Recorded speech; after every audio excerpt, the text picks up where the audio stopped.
La mascotte des Ducs arpente les rues d'Angers pour annoncer le début des playoffs. Ça sera mardi et mercredi prochain à 20h30 à la patinoire du Haras. L'adversaire, Amiens ou Dijon, on le saura ce week-end en fonction du résultat du premier tour. Mais quel que soit l'adversaire, les Ducs se préparent plus que jamais. Entraînement normal avec un petit accent mis sur les situations spéciales devant le but. Pour Aiki, l'équipe est prête. Physiquement, ils ont peut-être mieux que jamais. Je crois que ce travail qu'on a fait pendant les trêves, ça commence à payer. J'ai vraiment un sentiment que les joueurs, ils ont comment dire, très explosifs. Physiquement, ils ont cette fraîcheur. Mentalement, les joueurs sont parés avec une bonne série de victoires en fin de saison régulière et un succès face à Rouen. Place maintenant un nouveau championnat. On dit souvent que les playoffs séparent les hommes des enfants. C'est très difficile de gagner une coupe. C'est très difficile de gagner des playoffs. On dit souvent même que c'est le trophée le plus difficile, tout sport confondu, à gagner, les playoffs au niveau du hockey sur glace. Donc c'est pour ça qu'on parle un peu dans ce sens-là, côté guerrier, côté homme et enfant, parce que c'est un moment où des fois, une équipe peut avoir une saison mitigée et rachète sa saison avec des playoffs en se rendant jusqu'au bout. Pour aller jusqu'au bout, il va falloir enchaîner les matchs et les victoires. Jusqu'à 5 rencontres en une semaine. Ça laisse à peine le temps de manger et dormir. Simon Lacroix est à Angers celui qui a connu le plus de phases finales. Pour lui, la clé c'est que tout le monde se mette à la hauteur de l'événement.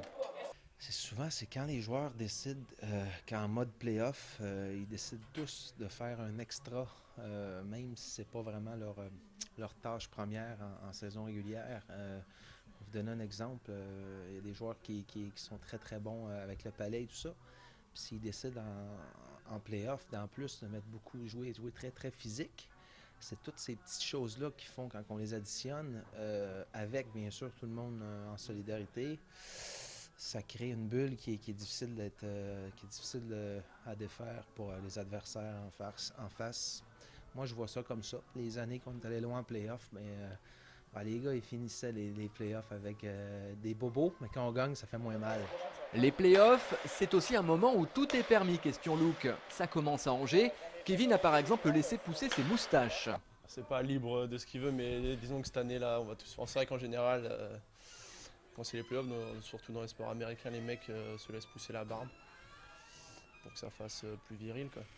Et parfois, c'est des coupes de cheveux ou des trucs comme ça. Et cette année, on a décidé de laisser la moustache.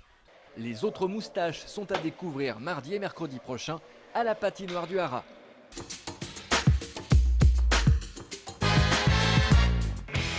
Cette semaine, rencontre avec le numéro 8 des Ducs d'Angers. C'est l'un des plus jeunes joueurs de l'équipe, le défenseur Kevin Nigy a 21 ans et il n'y a pas si longtemps que ça qu'il pratique.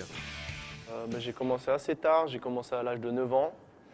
Dans un premier temps, j'ai fait du football, je pense comme tout gamin français.